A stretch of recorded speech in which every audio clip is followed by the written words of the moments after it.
Hi అండి, అందరికీ నమస్కారము. వెల్కమ్ టు అమ్మ మొదటి ముద్ద.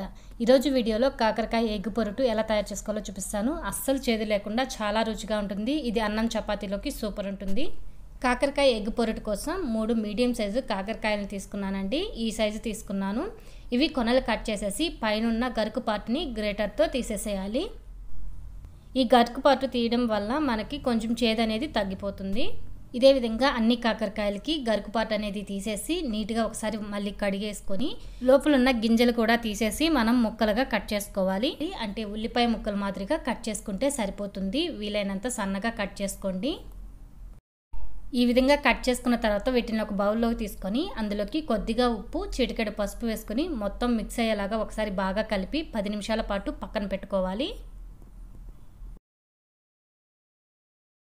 10 నిమిషాల తర్వాత ముక్కల్లో నీరు అనేది వస్తుందండి. ఆ నీళ్ళని మనం గట్టిగా పిండేసి ఒక ప్లేట్లో తీసుకోవాలి. కాకరకాయ ముక్కల్ని ఇలా చేయడం వల్ల అందులో ఉన్న చేదు అనేది తగ్గిపోతుంది. ఇవన్నీ ప్లేట్లో తీసుకొని పక్కన పెట్టుకొని ఇప్పుడు స్టవ్ మీద కడాయి పెట్టుకొని అందులోకి 1 టేబుల్ స్పూన్ ఆయిల్ వేసి హీట్ చేసుకోవాలి. ఇందులోకి 1/2 టీ స్పూన్ జీలకర్ర, కొద్దిగా కరివేపాకు, 1 పచ్చిమిర్చి తరుగు, 1 మీడియం సైజు ఉల్లిపాయ తరుగు వేసుకొని వేయించుకోవాలి. ఉల్లిపాయ ముక్కలు మరీ బ్రౌన్ కలర్ రానవసరం లేదు, జస్ట్ మనకి వేగితే సరిపోతుంది. ఉల్లిపాయ ముక్కలు కొద్దిగా వేగిపోయాక 1 మీడియం సైజు టమాటా తరుగు వేసుకుని టమాటా ముక్కలు కొద్దిగా మెత్తబడేంత వరకు వేయించుకోవాలి.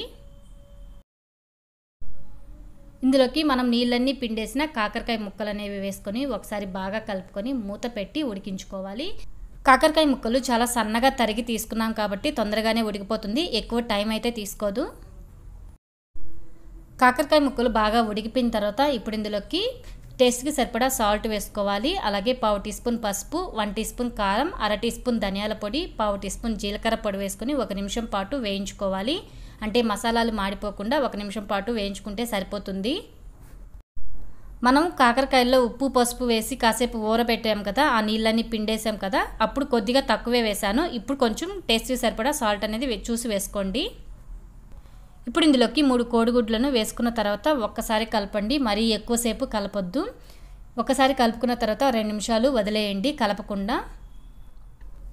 మరీ ఎక్కువసార్లు కలపడం వల్ల మనకి చిన్న చిన్న క్రాంబుల్స్ అనేవి వచ్చేస్తాయి. అలా కాకుండా కొంచెం పెద్దగా కావాలి అనుకుంటే ఎక్కువ కలపకండి. ఇప్పుడు 2 నిమిషాల తర్వాత మొత్తం ఒకసారి బాగా కలుపుకొని వేయించుకోవాలి. కాకరకాయ ఎగ్ పొరుటు రెడీ అయిపోయింది. చివరిగా కొద్దిగా కొత్తిమీర చల్లుకొని స్టవ్ ఆఫ్ చేసుకోవడమే. చేదు లేకుండా చాలా చాలా టేస్టీగా ఉంటుందండి. తప్పకుండా ఒకసారి ట్రై చేయండి. ఇది అన్నం చపాతీలోకి సూపర్ ఉంటుంది. ఈ వీడియో నచ్చితే ప్లీజ్ లైక్ చేయండి, షేర్ చేయండి, అలాగే కామెంట్ చేయండి. సబ్స్క్రైబ్ చేసుకోవడం మాత్రం మర్చిపోకండి. Thanks for watching.